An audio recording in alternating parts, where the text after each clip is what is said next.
Hello and welcome to this episode of Jack and Being Frank. And this one, I don't really have an intro. I had an intro before because Pete Alonso was a still a free agent, but I'm gonna go off the fly. Pete Alonso is signed with the Baltimore Orioles, and then baseball is in a flow. Winter meetings have started. I feel like it was such a short time ago. Winter meetings was for when Juan Soto last season hired the Mets. I feel like that was like a second ago, but yeah, we'll get into that. Definitely a lot, and then we'll get into some NFL as the the games last week and this week. So let's start with it.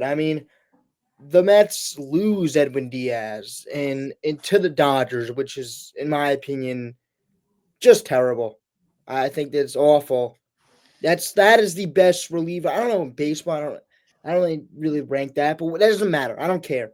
It's a great reliever and a reliever that it's hard to say you could trust, but wasn't the top of the trustees when he's going. The one season with the juice balls, he got crushed, but besides that, he's been locked down. Not enough. He's had his nights, which he's a professional athlete. It's not. He's a person. He's a human. He's gonna mess up at some points, but he's not been a robot. He's not like Mariano Rivera, but he was a shutdown guy for the Mets, and they're going to lose that at the door. Definitely to a team like the Dodgers. That if you can nitpick one thing about them, as good as they were back-to-back champs, I know it's crazy. If you can nitpick one thing about them, is that their bullpen and their closing and wasn't the strongest compared to Otani with the starter. With the position players, and then you got um um the pitching, which is phenomenal with Yamamoto and Roki Sasaki, whatever. Uh, that was just terrible. And you let him go to a team like the Dodgers. That's if you want to make the World Series, and their that's their expectation always with Steve Cohen and how much money he can pump out. That is their expectation. You got to. You're gonna have to go through the Dodgers. It's you're gonna unless you make the World Series in 2040, you're gonna have to go through the Dodgers if you want to win now, and that's their expectation. Their expectation is not to win the World Series in 2040, to win the World Series now. So you're gonna have to go through the Dodgers, just openly helping them and not giving the extra 3 million or not going out of your way to give him the extra fourth year where he deserves it because he served his time as a Met and he deserves that extra year because he's been through all the turmoil and he's been all through the times where he was a rookie and he was just getting shelled and then he's been through everything in New York, has proved that he can handle New York, and then you sign someone like Devin Williams who you don't know if you can trust him in New York. It's just and then it would have been nice to have, him set up and then you have Edwin Diaz. And the Mets had enough money to do that, but they just didn't respect Edwin Diaz and let him not. I don't think that's the right word, but they just let him go to the Dodgers. Yeah, Jack. I mean, what are the Mets doing? They're They they're lose they two. don't know. I don't know what's going to happen in 3 years because everybody's like, oh, it's going to be like we can't. Well, 4 years. We can't offer someone. I don't know if that's 3 years. We can't offer someone a 3 year. We can't offer something more than a 3 year contract. Like, what is the world going to explode in 3 years? Is this what it is? Because if you can't give, I think that the example to that is sorry if I'm talking over you, but the example that I have is Kyle Schwarber. I know dang well the Phillies do not want to give Kyle Schwarber 5 years. A DH 5 years at 33, 34 years old. Don't know his exact age offhand. But you don't want to give him 5 years. But they're built to win now. And that ideology is they want to win now. And they don't care. It doesn't matter. You have to make uncomfortable moves to win now. You can't just sit back and make the comfortable move all the time.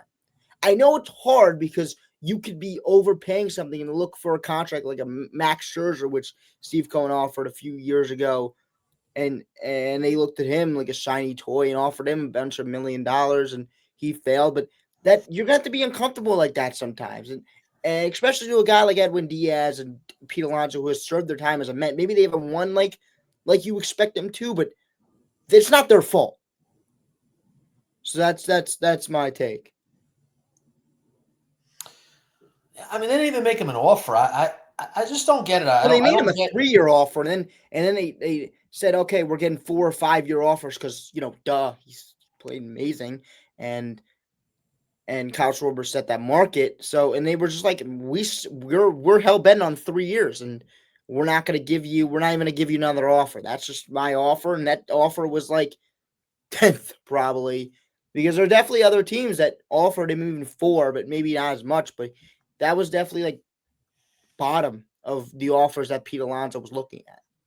I mean, maybe you say that because he didn't give them a final offer, but they gave him an offer, not to like give them an excuse, but they gave him an offer and they just let it on the table. They didn't even negotiate with him. Like they were like, we're not going to negotiate with you because we don't respect you.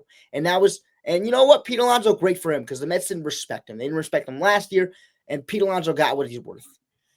And I respect the heck out of that because he's one of my favorite players and one of my favorite athletes, and he got what he's worth, and I respect that, even though it sucks because I'm a Mets fan. But he got what he's worth, and because the Mets disrespected him the last few years, even though they shouldn't have, and they should understand the talent that is there, and they just tried to be cute with him, even though he's not a player to be cute with. He's a player to give a big time contract to because he deserves it. He wanted to reset the first base market, and he did.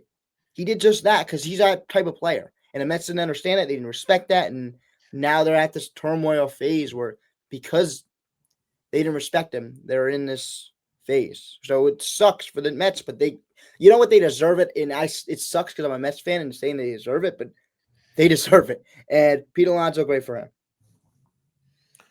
I think it's a good way to put it. The Mets do deserve it. I mean, they really weren't interested in keeping him. I'm reading here. Joel Sherman reported this afternoon the Mets never made an offer. Well, I think they made a 3-year offer, and then people made like 5-year offers, and then just like I don't know. I mean, Joel Sherman says that he has a source that says the Mets never made an offer, but whatever the case, they really maybe they didn't didn't make make an an offer offer. They because just if said they're we're going to making keep a it. 3-year Yeah, offer, then that's not yeah.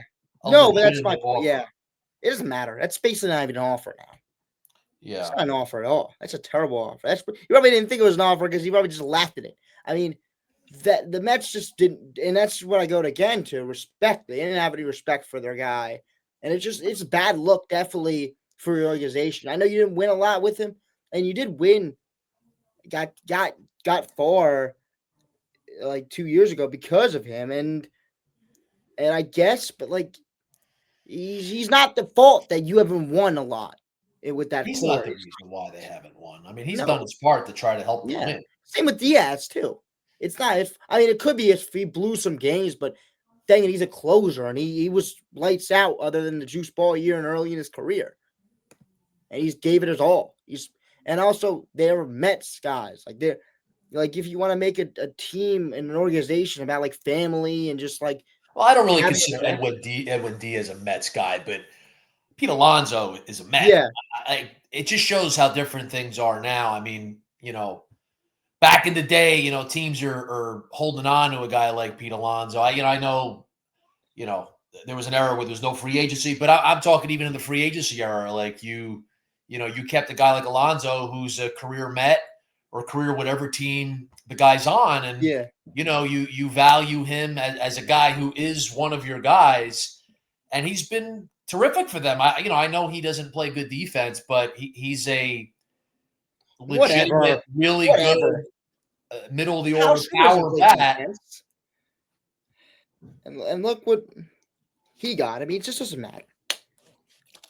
Defense. It doesn't. Yeah, it stinks.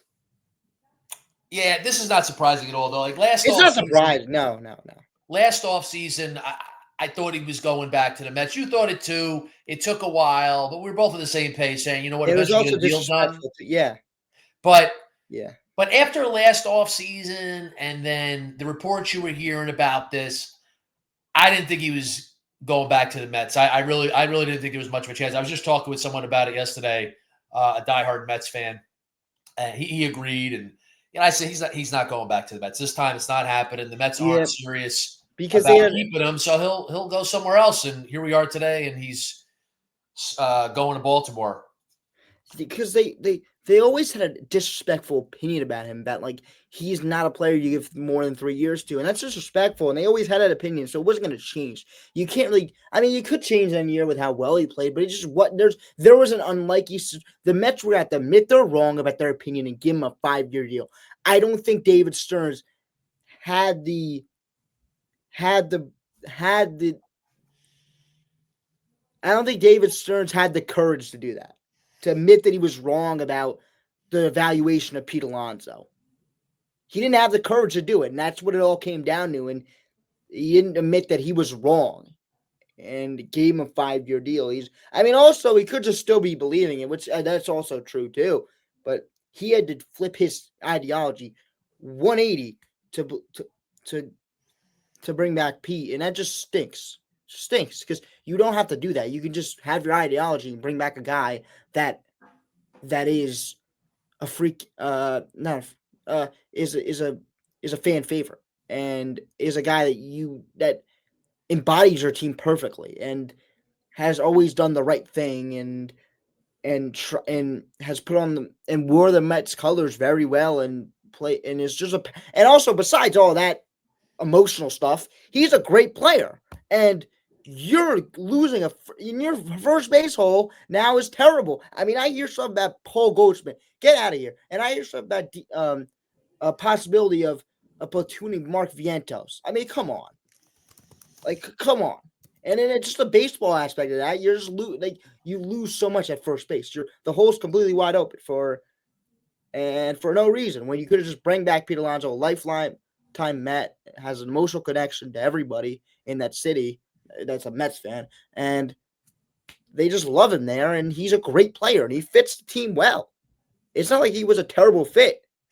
Well, like you said, there is the emotional component, but it's not about that. I mean, you can't let the emotional component be the reason why you try to retain a guy or, keep a guy on your team. But he's a great hitter. He's a great power bat. He's been a major part of the Mets for a long time now. So yeah, there's an emotional connection to him, but it's not even about that. It's about the production. It's about who he Yeah, is, particularly as a hitter. And yeah, the defense isn't good, but he's a prolific bat in the middle of the order. And it's just a shame the way things are now. They look strictly at the analytics and, like you said, about an ideology. but you And can have that, but these also, front office guys get hard-headed about it, and but they these, stick with their approach, but you got to be flexible. So I think it's a lack of flexibility there, again, like you said, in terms of your ideology. So, the well, Mets, then you look at Philly. didn't value him, um, I think the way that he should be valued, and that's why he's now a member of the Baltimore Orioles. You look at a team like Philly, who it's kind of, maybe they didn't want to. Maybe that wasn't their want to. They were uncomfortable, as I say earlier, and he gave him the 5-year deal. You can have your ideology and just do something uncomfortable once in a while because you think it's the right thing to do and it fits your team, even though maybe you're going out of your comfort zone, but whatever. You can go, and then you can go back to dumpster diving if you really want to. But you have to get the guys that fit your team, and it doesn't matter how much years it is. But yes, you can have your ideology, but you got to also be flexible, and it's the time to be flexible. This was the perfect time to, and the Phillies were with Kyle Schwarber, and that just kind of differentiates the mindset of Yeah, I mean, Schwarber is a next level hitter. Like he's better than Alonso, but he is basically a DH. But he's next level. Like Alonso's really good, but Schwarber's all time elite. So he is another level of hitter. but But you could pretty much call it the same thing. Alonso's a career Met. Schwarber's not a career Philly, but he's been there 4 years. Like you got to sign those guys if you're these teams, and the Phillies prioritize signing Schwarber. And I thought he would return to the Phillies. I mean, there were teams that were trying to move in there, but I really thought he'd return because I thought the Phillies would value having him back. Like I don't think the Phillies would let him go. I think they were going to do what it took to keep him, and they did that. But with the Mets, it was the opposite. I didn't think he'd be back after last offseason, and the Mets have clearly shown how they value Alonso, and it led to him going to Baltimore. Like, this is not a surprise at all, but if you're a Mets fan, I think you got to be extremely frustrated right now. And I'm sure, the vast majority of Met fans are. I mean, you always get some people say, oh, yeah, it's not not worth it. Sign him for 5 years. Like, I'm sure there's people with that opinion, but I would think the vast majority of Met fans are very upset and frustrated today. But I don't think people should be surprised, though. I think the handwriting was on the wall with this. Yeah, I just think it's And then what's going on with the Mets? It's like, where it's is not this going surprising, with them? I but mean, it's how could you have yeah. faith or confidence in what they're doing right now after the way they collapsed last year? I mean, they had a horrible last 3 months of the season and then really collapsed down the stretch. And now this offseason's going terribly. Diaz goes to the Dodgers. Alonso's off to Baltimore. I mean, how could you have confidence in the Mets operation? Now, Stearns, the great Stearns, oh, he comes from Milwaukee, so great. I mean, what is this guy doing? Yeah, I That's why mean, these guys like Stearns aren't all they're chalked up to be. He was in Milwaukee, and they make the playoffs every year. But Milwaukee's continued on without Stearns. They're continuing to do things. They had a terrific year this past year, so it's like, okay, let's see what Stearns could do. Like, he hasn't done the job, since he's come to the Mets. I mean, I I think guess this is I mean the first time. they went to the NLCS in his first year. Okay, I'll give him that. But then last year was a major regression, so the job has not been done. I mean, the Mets are playing World Series or bust, and they're not even close to that right now. And you got your closer going to the Dodgers, and the Dodgers are absolutely loaded and ready to go after a three-peat. I think the yeah, I think that And yeah, I the Mets think are in a division where the Phillies are clearly the favorite. I mean, the Mets aren't even close to the Phillies right now. yeah, I think it was yeah. Then the Mets are just. So, what do you think the Mets are looking to do? I mean, What it's are, the what are they first looking to do now time I going just forward, don't. minus Diaz and Alonso? It's the first time I just don't know. I mean, a lot of the time in Cohen and Stern's era, I knew what was gonna. I kind of like there was questions, of course, there was always questions, but there wasn't as many. Like I was just like, there's pretty much a fit, but now I don't know. I mean, there's no like the only players locked up at their position is catcher Alvarez, shortstop Lindor, and Soto as the outfielder, and they just need two more, and they need a first baseman. I mean, second baseman Marcus Simeon. He's not really locked in, but like you need a third baseman. I mean, would it be Beatty? But then the team just sucks. Then what's the point? Like then What do you think you're of the filling out a team Nimmo that deal? sucks. So I mean, you need to make the team better. Like you can't just be like, oh, I'm going to fill in just to fill in. No, you need to fill in to get good players here. And I mean, What did you think of the Nimmo deal?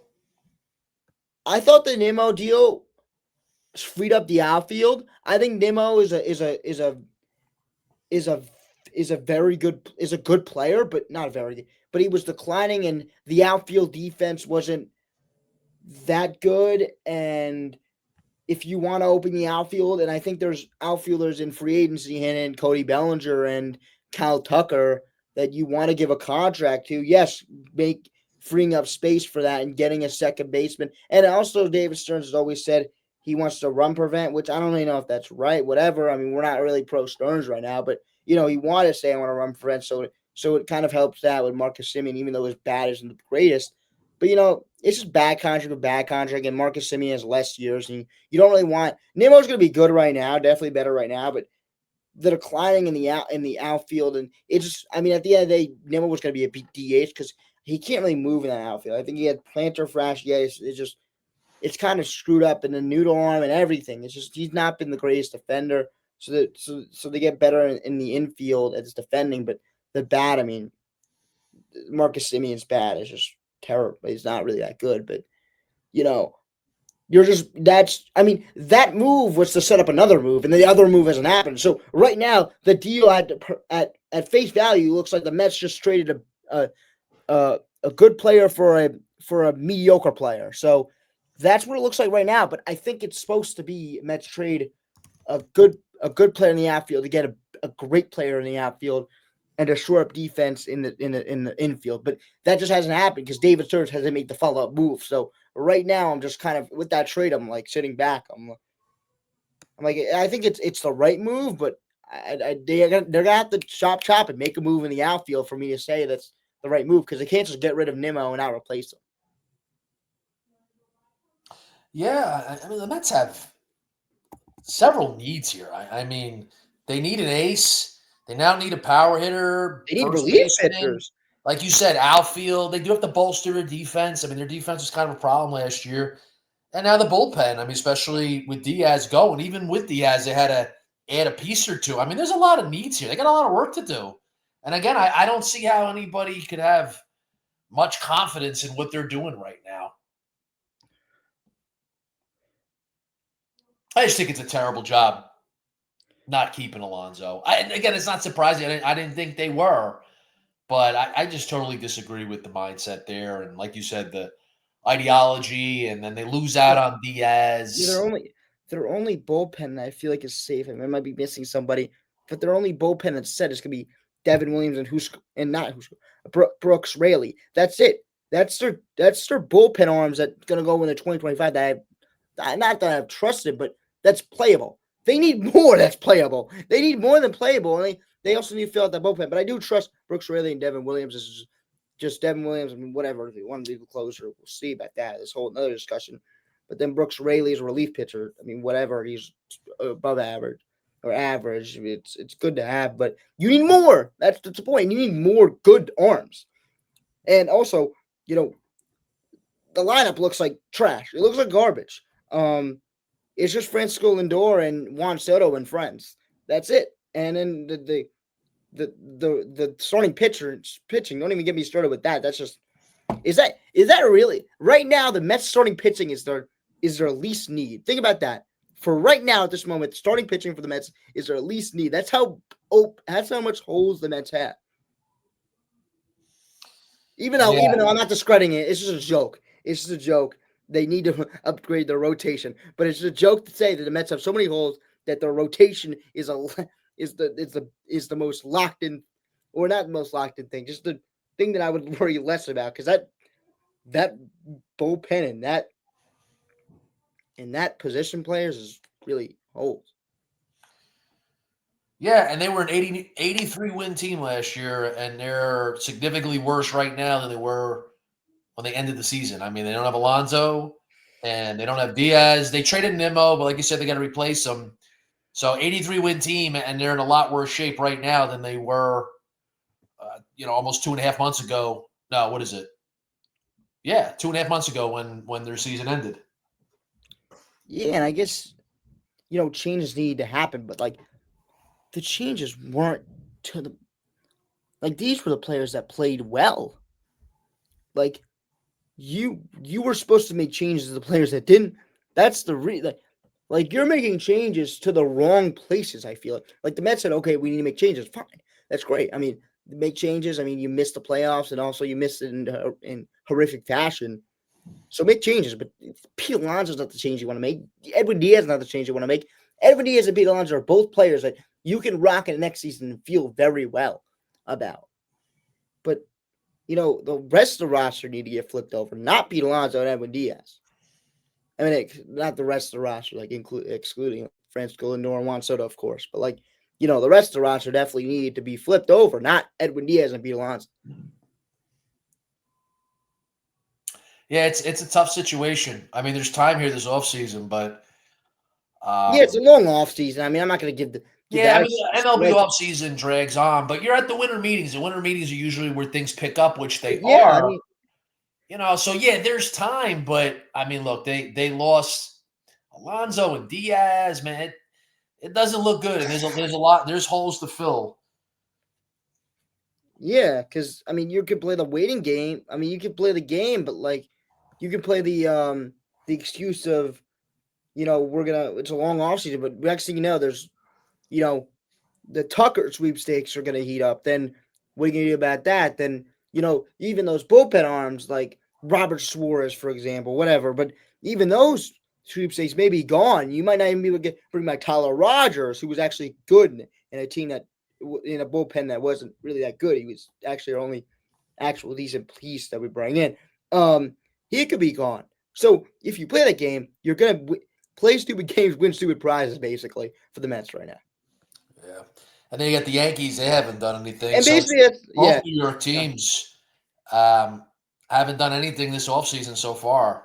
yeah, and also I I mean, the think Yankees are in better shape than the Mets, but the Yankees have they have to start holes making and moves on Cody Bellinger. They really want to bring him back, or have to, do something to counteract if they don't want to. If the Mets kind of panic spend on Cody Bellinger, which please don't. Please, they're gonna give him a. I know it's gonna. If they give him a 6-year deal, I'm gonna flip out because that's ridiculous. Well, not ridiculous, but you couldn't give Alonso a 4-year deal. You couldn't give an extra year, but you want to give extra years. Whatever. That's besides the point. But I feel like the Mets are definitely gonna panic spend, so you have to get ready for that. And especially with them losing Nimmo, they're gonna start panic spending on outfielders, and they could. They definitely could. I don't know if they will because Stearns isn't suspended at all, but if they could, there's a route they could go is just go give a bunch of money to Cody Bellinger. So the Yankees would be ready for that. Had to be watching that market go. They can't just be watching that go by like a Mets did. So they have to be watching that and then making pivots. So they're gonna go as Cody Bellinger goes. I feel like they're gonna watch that market, and they also definitely need to upgrade some other stuff, but they'll do that as they'll see what Cody, because Cody Bellinger's the biggest thing as dominoes fall. I feel like Cody Bellinger's kind of, I don't know when the next dominoes fall, but we don't know. yeah. So again, if both New York teams, I mean, they got things they gotta needs they gotta address, and so Yeah, far I haven't done a thing this offseason. So both fan bases are not happy right now. I mean, the Yankees fans are really upset as well. I don't know if there's upset as Mets fans right now after Diaz and Alonso the last few days. Um, it can't be. going elsewhere, going to the Dodgers, going to the Baltimore Orioles, but right now it's very up in the air for both of the New York baseball teams. Yeah, I These think. fan bases were already upset coming into the offseason. I mean, the Mets, the fan base after that collapse and terrible end of the season. Yeah, I mean, Yankees fans too. I mean, they were manhandled by Toronto in the division series. And the Yankees fans, with their team being good but not elite, they're not what they once were. So both of the New York fan bases right now are not happy with where their teams and their franchises are at. There's a lot of questions. So, I don't blame the fans. I mean, there's a lot of question marks with both of these teams. And like we said, I mean, this offseason, MLB, like, it drags on, which I don't like. It's another issue, but the offseason just drags on and on. But you get to this point now at the winter meetings, that's when things pick up and you see moves happening. You got guys out there, but you got to strike. You know, you got to fill these holes that you have. And the Mets, I mean, as we just talked about here for a while, I mean, there's significant holes that need to be filled with their roster. All areas, basically. Yeah, I think the thing about the Mets is you play stupid games, you win stupid prizes. That's what they did for both of their guys, and they made mistakes with both of them because they played games like, you know what, we're gonna not gonna give him a fourth because we want to get him at the price I want. Sometimes you play that game, you're not gonna win. So that's just what it is. Yeah, so we shall see what happens. I mean, the winter meetings today, tomorrow, so those will be wrapping up. The offseason is going to continue on. So there's going to be moves, Yeah, made post winter meetings for sure. Um, and I guess but the good Mets news. have to have a certain sense of urgency here. Yeah, I and I mean, guess a you don't want little. to make panic moves. You don't want to be reactionary. Um, but they're going to have to be smart, but also aggressive to fill these big holes that they have. But also good news is that David Stearns is finally under some pressure. So you put He him should under be. pressure. Well, yeah, you put him under pressure, and you know moves will start to be made. Now, I don't know if it'll be good, but he'll definitely start making some moves. He has to, in these next couple of days. I feel like you can't just sit around with all these holes in the roster because you can't fill all these holes in one day in the last day before you suit up. You're gonna have to do that across the offseason. And this is the perfect time for the Mets to strike, especially with, not saying the Mets are going to get Kyle Tucker, but the Kyle Tucker sweepstakes and all those other stuff, Bellinger sweep, whatever. But and Bregman sweep, whatever. just throwing out names right now. I'm not really saying the Mets should get Alex Bregman or get Kyle Tucker. Just throwing out names. With those sweepstakes going, you're gonna have to get involved, and I think the Mets are gonna have to get involved unless they're just punting, which is a disaster because you have that owner. We all scream about that owner, Steve Cohen, about how we want a player, we go get player. So, but right now it's not been like that. It's we want player, he just leaves. Why not let him go? Yeah. So there's going to be either a change or the Mets are going to have to sit on their hands this season, which the Mets are just not going to do. They can't do. There'll be a mutiny if they did that. I mean, they're going to make moves, but not retaining Diaz and Alonso are not only not a good look, but to me, it just doesn't make any sense. I mean, the reports out there, Diaz didn't want to stay, and the Mets offered him 3 years, 66, I think, and the Dodgers offered 3 and 69. But then it's a problem if he didn't want to stay. Like, he doesn't want to be a Met, whatever it is. It's a problem that he wasn't retained. And then with Alonso, again, we keep saying it. I mean, he was their guy, franchise player, prolific bat in the middle of the order. He's a guy you got to keep. And you compare it to the Phillies, who made sure that they kept Kyle Schwarber.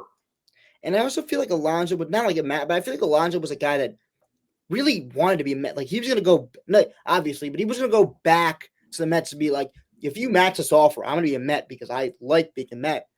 Not like I don't want to be a Baltimore or whatever, but I want to be a Met because I like it here.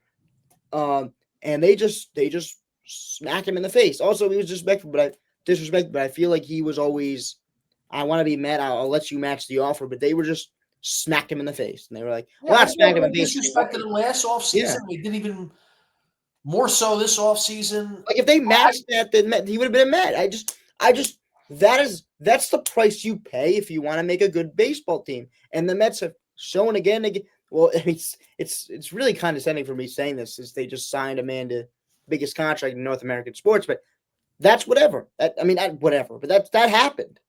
Okay, but ever since then, the Mets have not been able to make a move that's uncomfortable and not have been able to pay the price to make a good winning baseball team. And that's it. That's what it is. There's no sugarcoating it. The Mets, ever since they signed Juan Soto, haven't made an uncomfortable deal that has helped them win baseball games in an uncomfortable way with spending an extra few million, putting an extra year on that contract. They haven't done that at all. And they just haven't shown to me that they are real on winning, which they obviously are, but they haven't shown it to me. They haven't. I mean, they did sign Soto last offseason, but it takes more than one guy. I mean, he's a superstar. But again, we keep saying it. I mean, there's significant holes here that need to be addressed. And what do you think he's thinking? Yeah. I mean, again, he has a bunch of money sitting on his couch, but still. Well, if he wants to win, which, I'm going to say he does want to win. I mean, I'm sure he's frustrated right now. He did get a $785 million contract, whatever it was. But yeah, I mean, you can't waste having Juan Soto on your team. No, because he could World Series bust right now. That's the bar for the Mets. I mean, that has to be the bar. I mean, with Cohen being the owner and all the money they spent on Soto, and them saying, "Hey, we're going all in." I mean, they got to go all in to get to and win a World Series, and they're not even close to that right now. But we'll see what happens. We'll see if they address these needs the rest of this offseason. But why don't we switch gears and go to the NFL as we go into Week 15? So we got 4 weeks left in the regular season. It's very interesting in the NFL, and both conferences really looks wide open. So, Jack, where would you want to start in terms of the NFL as we go into Week 15? Well, we could recap Week 14. I mean, some games where the Eagles definitely show some cracks where they lose to the Chargers. I mean, we could go over that. Yeah, I mean, the Eagles are not in good shape. I mean, their saving grace is the division they're in. I mean, they're going to win the division, but they're struggling. Yeah, they are.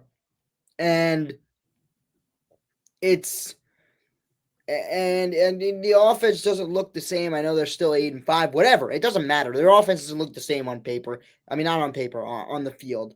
as an eye test. It doesn't look the same at all.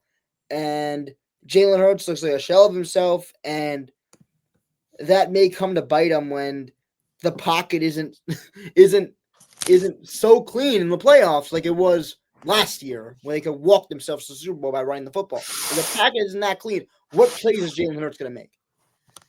It's time for him to step up.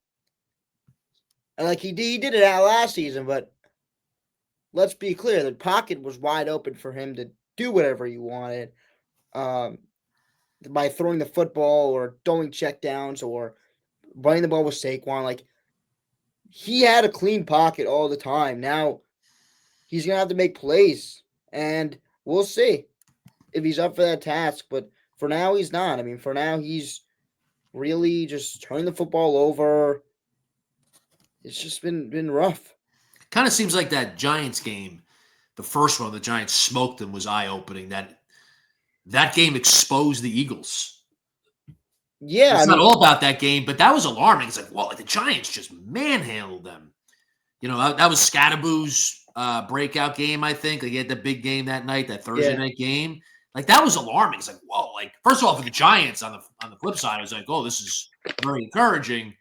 But for the Eagles, it was like, this ain't good. I mean, you're getting smoked by, I can say it's just one game, but I think that game exposed the Eagles. And since, they haven't been good. It doesn't look like they're nearly the same team. And I don't know, like in the NFC, you got the Rams and you got the Packers and you got the Seahawks and the Niners and the Bears. It doesn't bode well for Philadelphia. It's really tough to repeat or even get back to the Super Bowl to begin with. So they got a real uphill climb. They're going to be in the division. They're going to be in the playoffs. They're going to win the division. They're going to get a home game in the wild card round.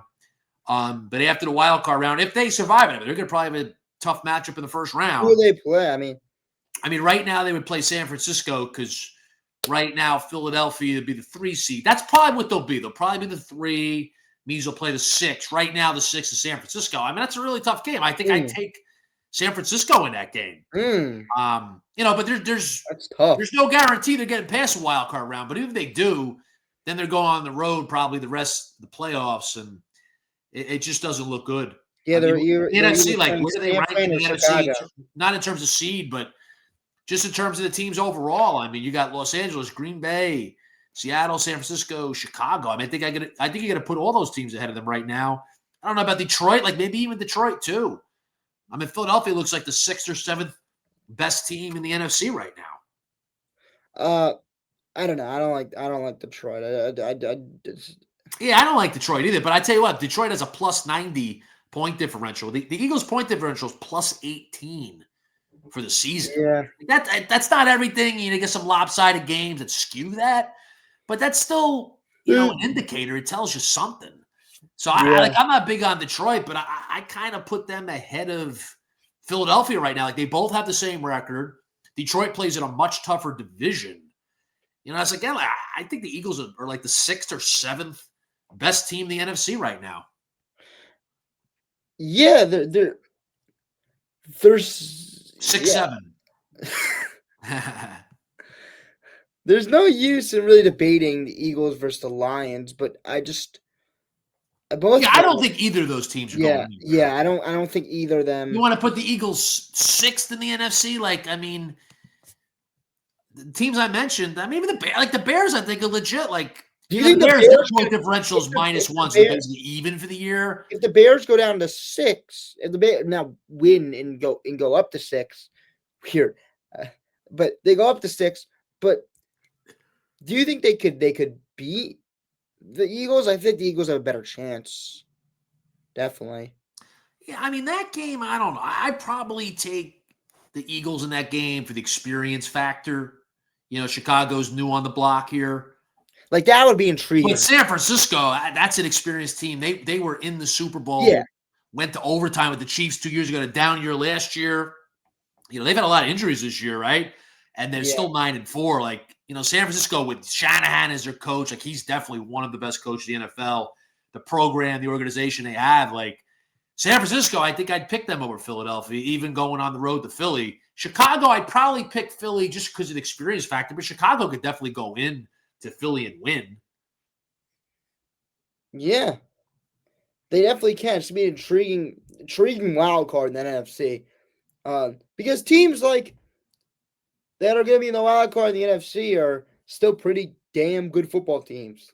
Like the Bears are a really good football team, and they're gonna end up in the wild card. So there's gonna be some intriguing matchups, and I kind of want the Bears to play the Eagles because that the old versus new. I mean, not old versus new. They're not like ancient, but they're experienced versus Yeah, unexperienced. an old NFL rivalry. Both franchises been around a long time. And you could take the Eagles, but you could also say the Bears are just plain old better. Um, but yeah, I mean, Yeah, I mean, both of us have been dissing the Bears all year, but I don't think they're going to the Super Bowl. I don't think they'll make a deep run in the playoffs. I'll probably pick them to lose in the first round, but they're legit. I yeah. mean, at this point, like, are they getting in? Is Detroit getting in? I have to look at the schedules. But Chicago's a game ahead of Detroit right now for that last spot. I'm pulling up Chicago's schedule. I mean, we're at that time of year where we have 4 games left for each team. Wait, Detroit's missing the playoffs. It is right now. Yeah, Detroit's a game out of the last spot because they're 8-5, and Chicago holds the last spot at 9 and 4. 8-5 is missing the playoffs. That's weird to say, but yeah. I'm looking at Chicago's schedule. They're going to win this week because they're home to the Browns. Lions schedule was hard. Maybe I read it. Maybe I read a different schedule. I think the Lions schedule is hard. Well, it's the Bears first. So Maybe the Bears beat Rams. the Browns. Yeah, And then the Bears host the Packers. I mean, they just lost in Green Bay, but they get them at home. but Then they go to San Francisco, and then they got the Lions at home. So they got a tough schedule. Like, this is but the line. Like I'm gonna read you off the Lions. I have it right now. They got out the Rams. Get verse at home against the Steelers. At Minnesota. I mean, it's not tough, but it could get you. And then at Bears. yeah, Like it's not like the grueling schedule of death, but like it's not all cupcakes and rainbows either. yeah. Like I think they're going to lose this week. I think L.A. the Rams will beat them in L.A. Yeah. I think they'll beat the Steelers at home. I mean, look, they could lose that game, and the Steelers are going to be playing for a lot. But let's say they beat the Steelers. That's 1-1 over the next 2 games, so that'd be 9-6. Then they go to the Vikings. I'll say they win at Minnesota, so then they're 10-6. It really could come down to that game in Week 18 where it's Detroit at Chicago. Yeah. So say Detroit's 10-6 going into that final game. Let's look at Chicago. They're 9-4 right now. They'll win this week 10-4. Let's say they lose to the Packers 10-5, and let's say they lose at the Niners 10-6. Well, then you got the Bears 10-6. You got the Lions 10-6. They play each other in Chicago the last game, so it come down to that. Wow. Yeah, it would.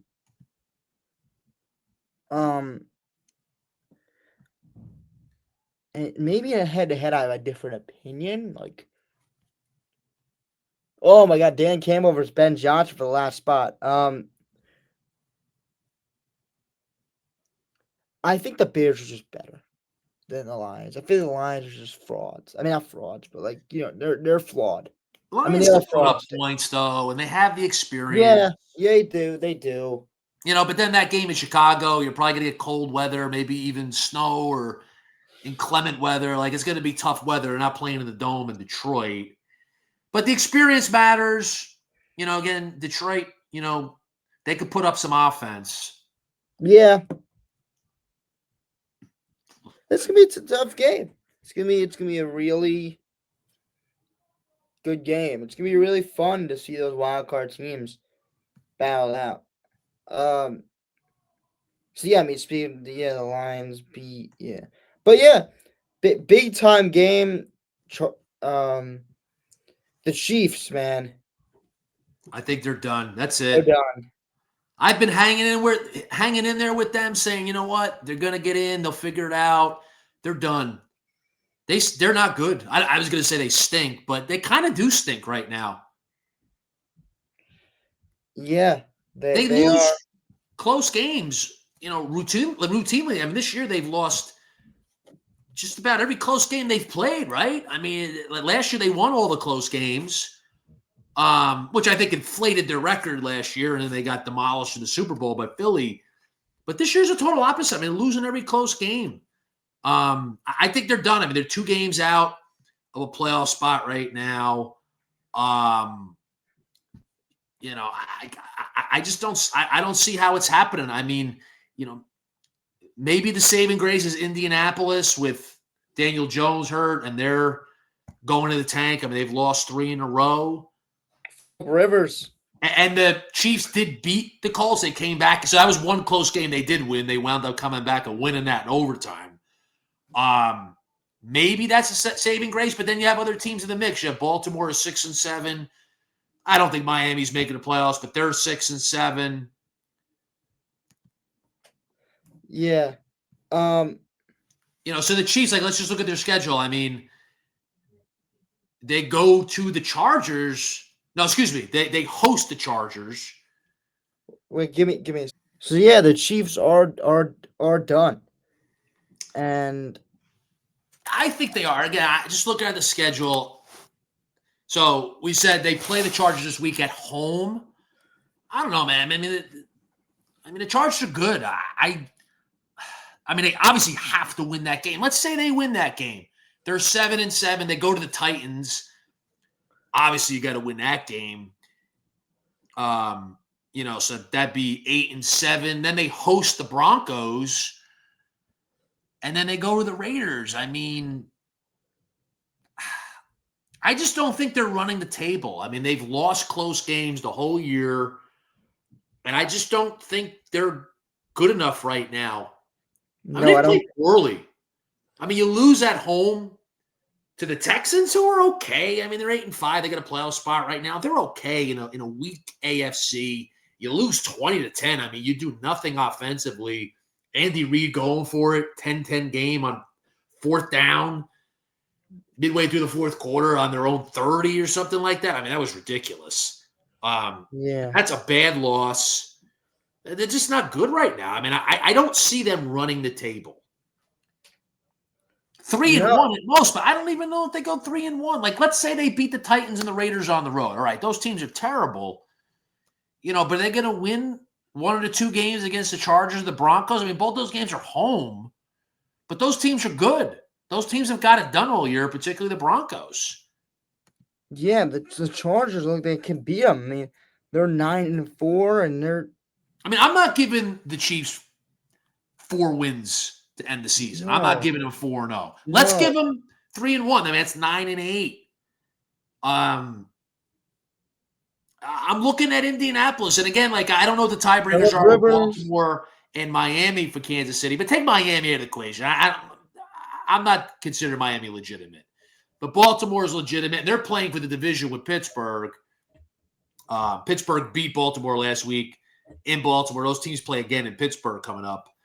But I think for the Chiefs, if they have a chance, it's gonna be them beating out Indianapolis, and then they're gonna have to beat out Baltimore and Miami too. So Indianapolis, again, without Daniel Jones, I mean, that Phillip Rivers derails, Phillip Rivers at 44 years old. I'm looking at their schedule, the Colts. At the Seahawks, they're going to lose that.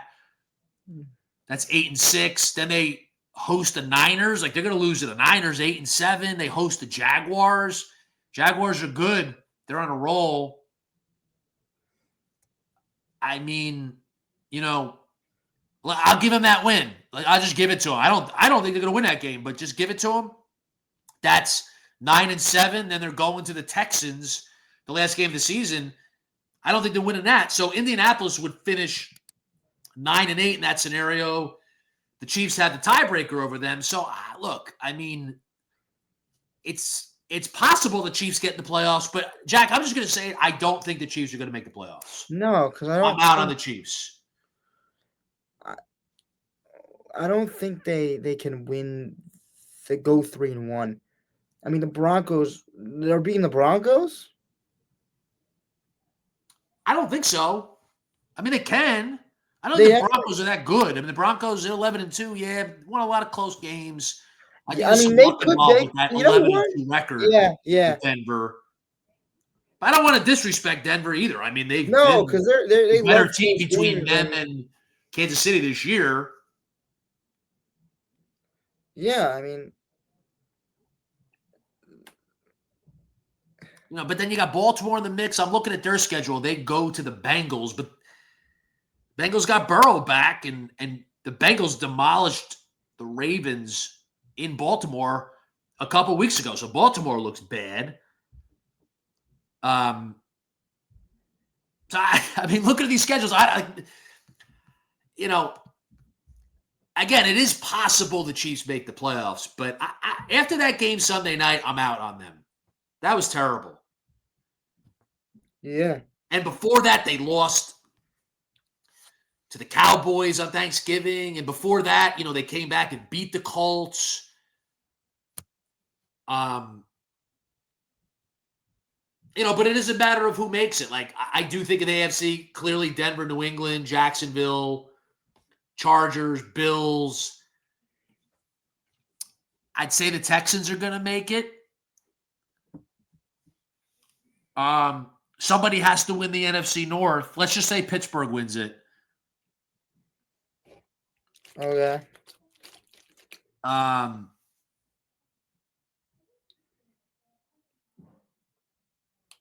wait, wait. I'm wrong. I got to take this back. Indianapolis is the 8 seed right now. I was looking at this wrong. Houston is 8-5. They have the 7. Houston's going to make it. So Indianapolis is actually 8 right now. So no, Kansas City's not making it because they would have to get ahead of Houston too. So again, you're getting Denver, New England, Jacksonville, the NFC North winner. That was a huge game. What's that? That was a huge game they lost, 20-10. If they won that, I mean, of course, Houston has the tiebreaker over they would have Kansas the chance. City because they just beat them. Yeah. Yeah, so they're done. I'm sorry. I was looking at Indianapolis as they were in the 7 spot right now. They're not. They're in the 8. So Indianapolis is not going to make it. Yeah, so Kansas City would have to leapfrog Houston. They're not doing that.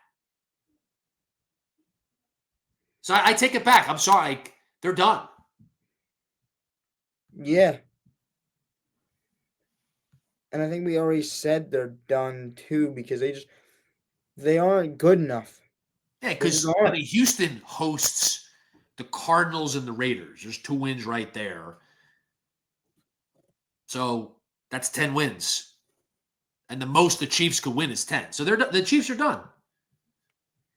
Yeah.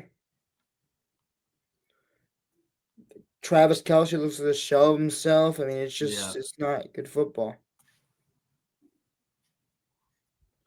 But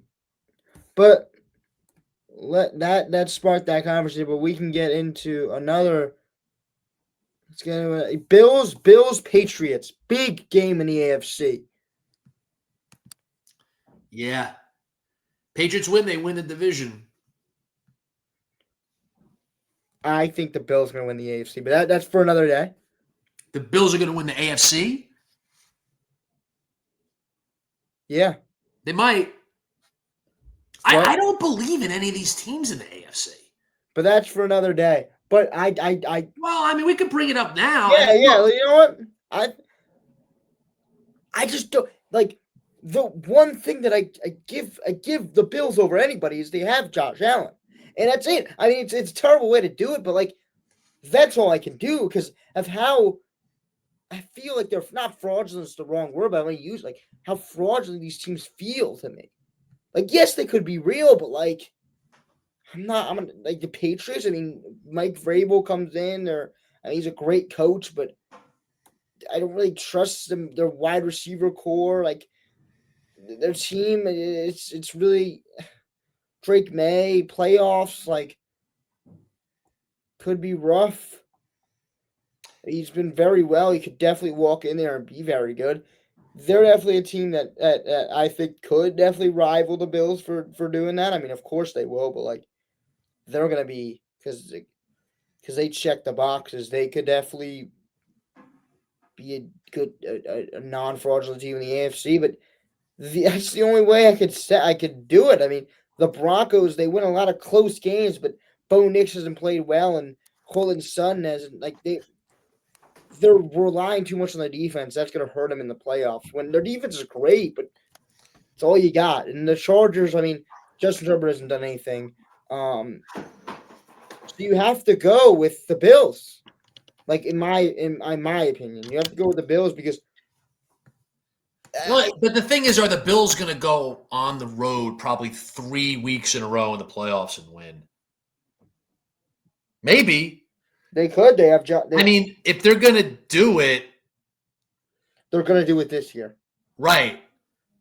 Like, this is a year they can do it. Like, Jack, I'm just looking at these AFC teams. I don't believe in any of them. Like, I think New England is very good, but it's very tough with a second-year quarterback, and he's the real deal. I mean, he's excellent. Yeah. So I'm not discounting him taking them on a run. I mean, they could clearly go to the Super Bowl. But then who do you give it to? I mean, you give it to the Chargers are just Justin Herbert's been haven't done anything, and then the Broncos. I mean, Bo Nix as the quarterback hasn't been good this season at all. Does he flip a switch in the playoffs somehow? I mean, yeah. I mean, who do you believe in? I don't believe in Denver. I don't fully believe in New England, but I think they're legit. You know, Jacksonville. I don't know. I don't believe in them. You know, I don't believe in anybody in the NFC North. You know, somebody has to make it. There's going to be one team from that division, whether it's Pittsburgh or Baltimore. I mean, I don't consider those teams a factor to go on a run. Yeah, the Chargers, like you said, Herbert's been banged up, but they've been squeaking games out. I don't really believe in them. I don't know. Do you believe in the Texans? I think they're the same old story every year now. Like, they're pretty good, but they're not really a contender to go to the Super Bowl. Like, what would be honestly, like, for me, the AFC comes down to New England and Buffalo. I think one of those two teams are going to the Super Bowl right now. Like, I reserve the right to change my mind because it's so wide open, and I just don't believe in anybody. But right now, like, it's either New England or Buffalo go to the Super Bowl, in my opinion, from the AFC. And then we'll see these two teams on the field against one another this weekend in New England. You know, so that'll tell us something. Yeah, I mean, we could break it down. I mean, the one seed Broncos with second seed, they wouldn't have a bye, right? Or no? Only the one seed gets a bye now. So second seed versus 7, right? Or yeah, they would play the Texans. I mean, the Patriots versus Texans. I mean, I do feel like if the Patriots snagged that one seed, the Broncos could definitely be upset. Yeah, and they definitely could. Like the Texans, and like Buffalo right now, they're the 6. They could climb though. Like, they could climb the 5. This week's game will go a long way in deciding that. Buffalo would like to get into that 5 spot because then they would play the NFC North winner. They played. Jacksonville to me is a pretty favorable matchup too. Like, I'll give the Bills they'll get by the wild card round, no matter who they play. But then would they play New England in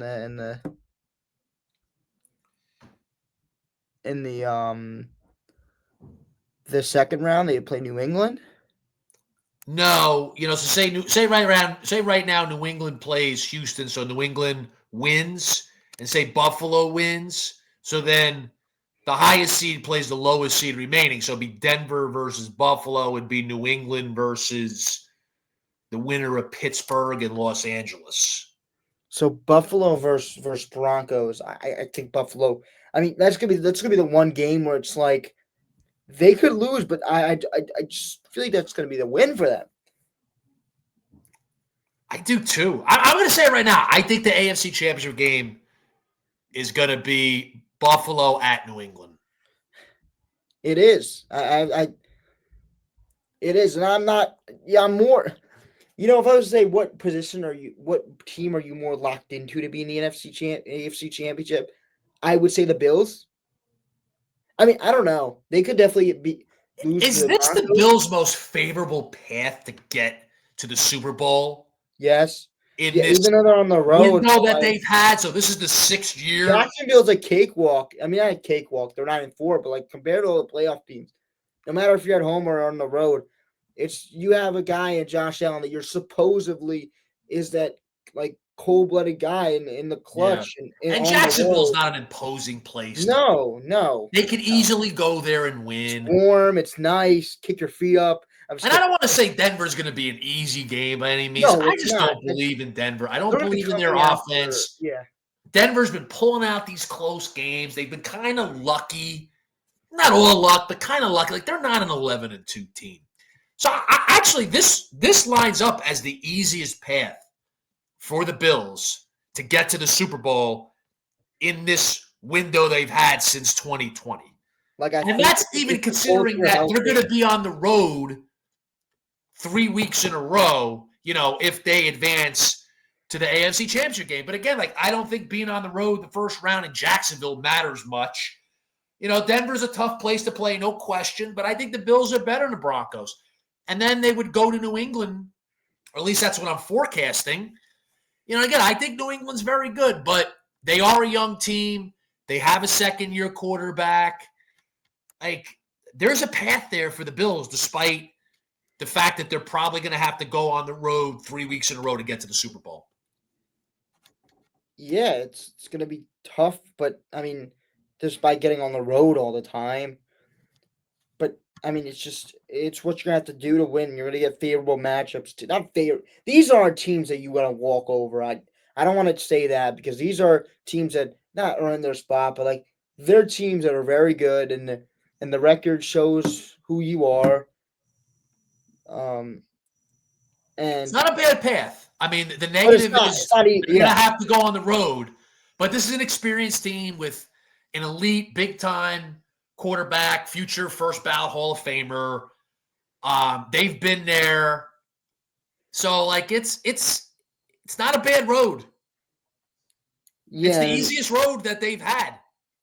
yeah. And then we can break down the NFC. The Chiefs aren't going to be there. Yeah. The Ravens aren't going to be there. Yeah, and then we could break down the NFC, and it's just I feel like the Rams are just too good. I mean, the NFC is so much better than the AFC. Yeah. No, I I don't. think Philadelphia's done. I mean, the NFC is too good.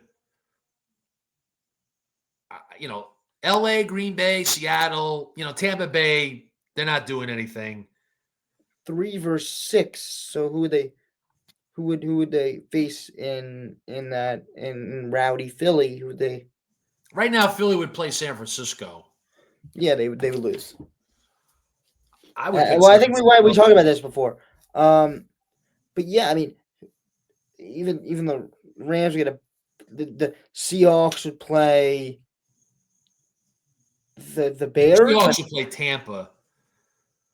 I think they take care of them. 2 versus Never 4. discount Baker No, 5 Mayfield versus at 4. home, but I would go with Seattle the season they're having. And wait, second seed. Second right now is Green Bay. I think they have a very. I think they could definitely. I think it should be 1 versus 2. I mean, I don't know. This could be the year of the 49ers, but are they going to have to go through the? Could that be counted? Are they going to go through the Rams to do that? Good chance. Because they could just like line up on the other side of the bracket, but I think it'd be better. But I feel like the Rams are full. In perfect world, Rams 49ers would be my championship. The Packers are just something about them. They're great. They have great players, but something about that team. They don't have the weapons. Just something. Well, they're going to have to hold on to the division. That's big. get their playoff games in Lambeau. I mean, get the 2 seed and they'd be home the first 2 rounds at least. Yeah. If they get the 2 seed, they have a legit chance because you get 2 rounds in Lambeau to start off. And then you're probably going on the road. You never know, but you're looking at good chance an NFC Championship game at the Rams. Tough spot. Yeah. I mean, NFC is just so much better than the AFC. Yeah. You're going to have a good team miss the playoffs in the NFC. I mean, you have to have an NFC South winner. It's going to be Tampa. Carolina's tied with Tampa, but I think it's going to be Tampa. But again, one of those teams has to make it, and you're only going to get one They from just that nuked that division. division. You got Carolina and Tampa playing each other twice. They play Week 16 and Week 18. So that's really interesting. But I'll take Tampa. But regardless, you're getting one team out of that division. But you're going to have a good team miss the playoffs. I mean, right now, Detroit would miss the playoffs. So you're going to have Detroit or Chicago. I don't think San Francisco's going to miss it, but, it's not impossible. You're going to have a good team that misses the playoffs in the NFC. Yeah, I mean, this is a tough division. It really is. And can't wait to see it unfold. I mean, yeah, we were talking about before. I kind of think Detroit's going to get in. I'll take Detroit over Chicago. I just think experience, Detroit's offense could light it up. They could go into Chicago and win that last game of the season. So I kind of think Detroit's going to get in, probably be the 7th seed. And I think Chicago probably miss out. So again, Chicago's a good team. They've proven it. But, they're young. They're up and coming. Be disappointing for them, but they're working towards something. Very tough division with Green Bay, Detroit, Chicago. I mean, Minnesota stinks. 7, and they would play. I mean, they're gonna get smoked either way. But who would they give a free win to? Just kidding. Packers. Who are you talking about? The Lions. Who would the Lions play if they got 7? They would play the Packers, right? Yeah, I mean, they can go beat the Packers. I mean, the Lions are a threat. They get in, they can make noise. I don't know. There's something about it. They put up points. I mean, I don't trust their defense. I mean, you saw their defense last year in that divisional round against Washington. That was pathetic, and you've seen their defense this year too at times. But they're a threat. I mean, they get in, they could go on a run. You want to shift gears and talk a little NBA to wrap it up today? Yeah, I mean, we could touch a little bit. NBA Cup. Yeah. NBA Cup. They dominated the Raptors last night. It was really surprising. I knew the Raptors had players out, but it was surprising to see them just dominate them. It was good to see. Jalen Brunson, amazing game. He's one of the greatest players I've ever seen. Josh Hart playing good basketball again. Very good to see. I mean, this was a great game, but good basketball overall after the last few games. Mikal Bridges doing his thing. Yeah, I mean, ever since the Knicks have got OG back, they have been very well. I mean, hope Miles McBride heals up. That left ankle sprain really stinks. But it was a good win. And the Knicks are gonna have to do it in Vegas. Wait, McBride's questionable. Wow. They have to do it in Vegas, and the Magic are a team tough team to beat, even with Franz Wagner out. Tough team. They really grapple at you, and sometimes they injure you, but and sometimes they flop and injure you and do illegal stuff to you. But they're gonna play hard, and they're gonna give you a tough shot. So the Knicks are gonna have to come in there with hard ed.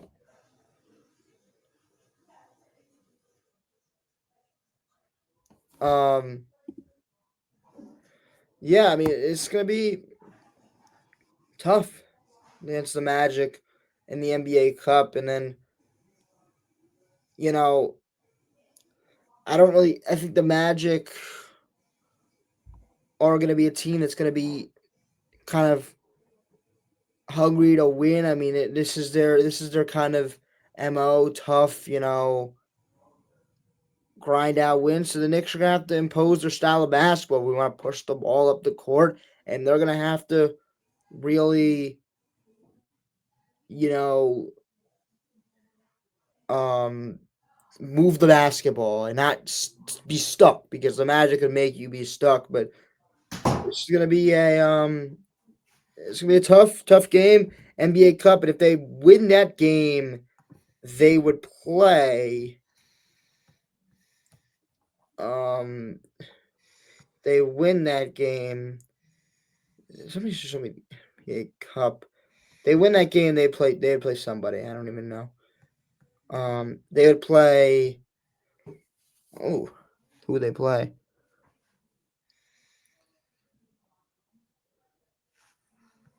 Well, let me just see the NBA Cup. NBA Cup bracket.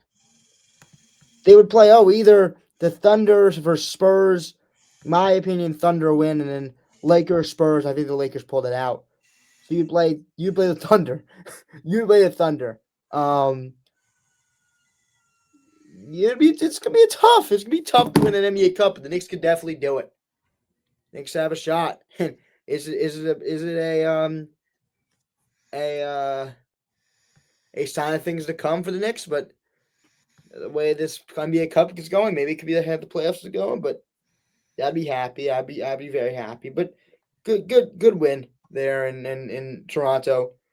Very good team there in Toronto, and they took care of business.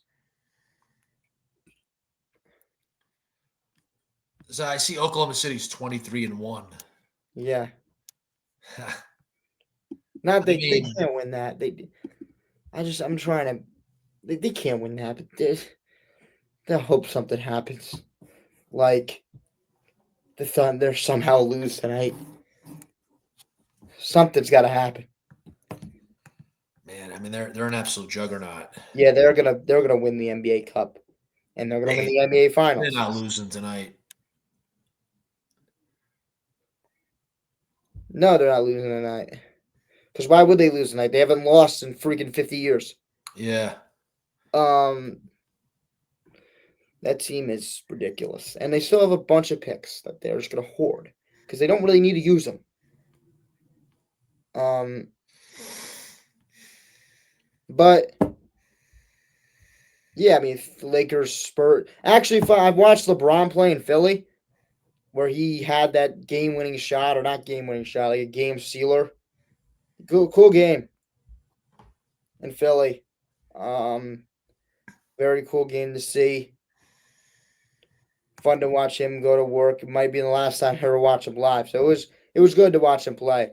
Um, yeah, fun game to watch happen. The Lakers get that win there. They're 17-6 now, but good to see him play. So very very entertaining game too against like two very good teams. I mean, not very good, two good to great teams. How much do diehard NBA fans care about the NBA Cup? Not a lot, but I feel like it's also an opportunity to play against very good, like the Thunder playing against the Suns. Like that's a very good matchup for for the Thunder to like see a very good team and like not a very good team, but like yes, that's a bad example. But you're matching up good versus good, and I mean, obviously that really turns into just sparks everything. Like the Knicks are playing the Magic, that's perfect. The Magic are a tough-hearted team, and they want to grind out wins. They're gonna play like that, and the Knicks are they're making like very good matchups out of this. Even though they may not care about the NBA Cup, these are very good matchups they're just making. And it's making for good television also. Because these are two good teams going at it. Yeah, I mean it doesn't do any harm. It's just I don't see I could say it means much. You know, it's I look and they're trying to make the regular season more entertaining.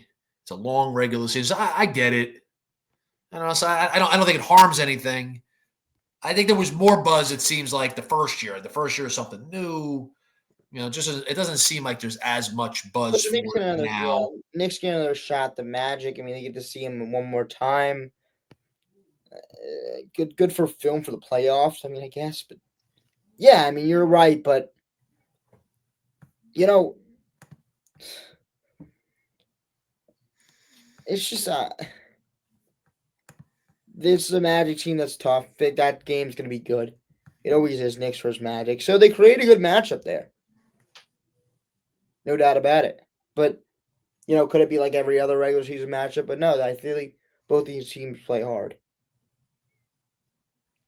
Yeah, it's in Vegas, so like there's some buzz with it. Again, like it doesn't hurt. I'm kind of like, oh, whatever you want to do this, that's fine.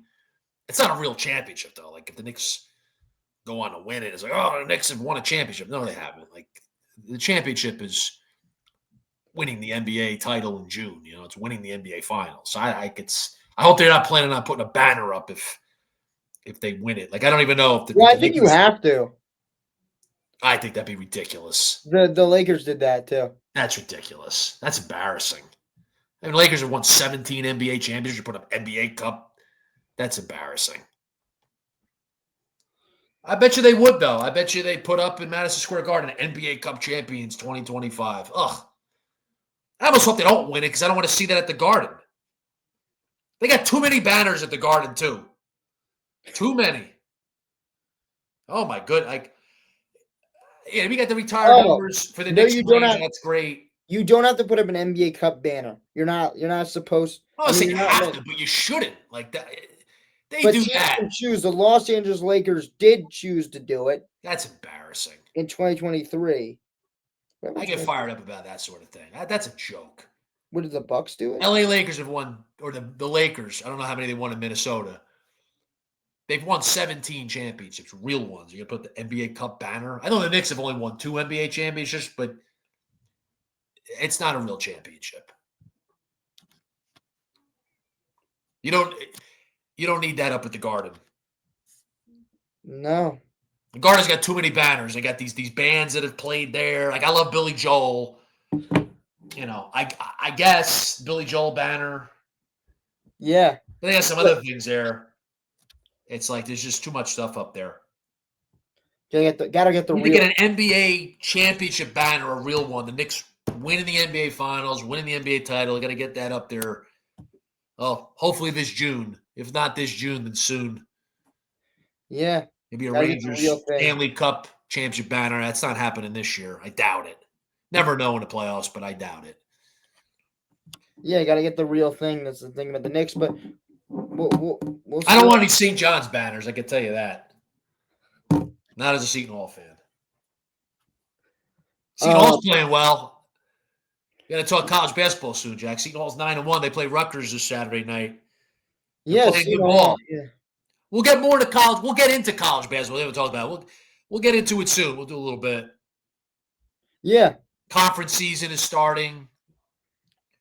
Been a lot going on in college basketball, so it'd be worth getting into that a bit soon. Yeah. Anything else before we wrap? No. So there's a lot going on for sure. I mean, we've covered a lot with baseball, and I mean, football is in the heart of the season coming down the stretch. Yeah. Some NBA stuff here. Like I said, college basketball is really getting into gear. So certainly not to talk about this time of year. Oh, you got the college football playoff. We should talk about that the next time. You had the controversy with Notre Dame not getting in, Alabama and Miami getting in. So we could talk about that the next show. And then the playoff starts on December 19th. So that's going to do it for this episode of Jackson Being Frank. And, yeah, we will discuss the college football playoffs and that whole controversy. But then we'll definitely discuss more MLB because there'll be stuff happening, I think. But I hope, please, but between today and the next episode. So, yeah, have a great day, and let's go Knicks.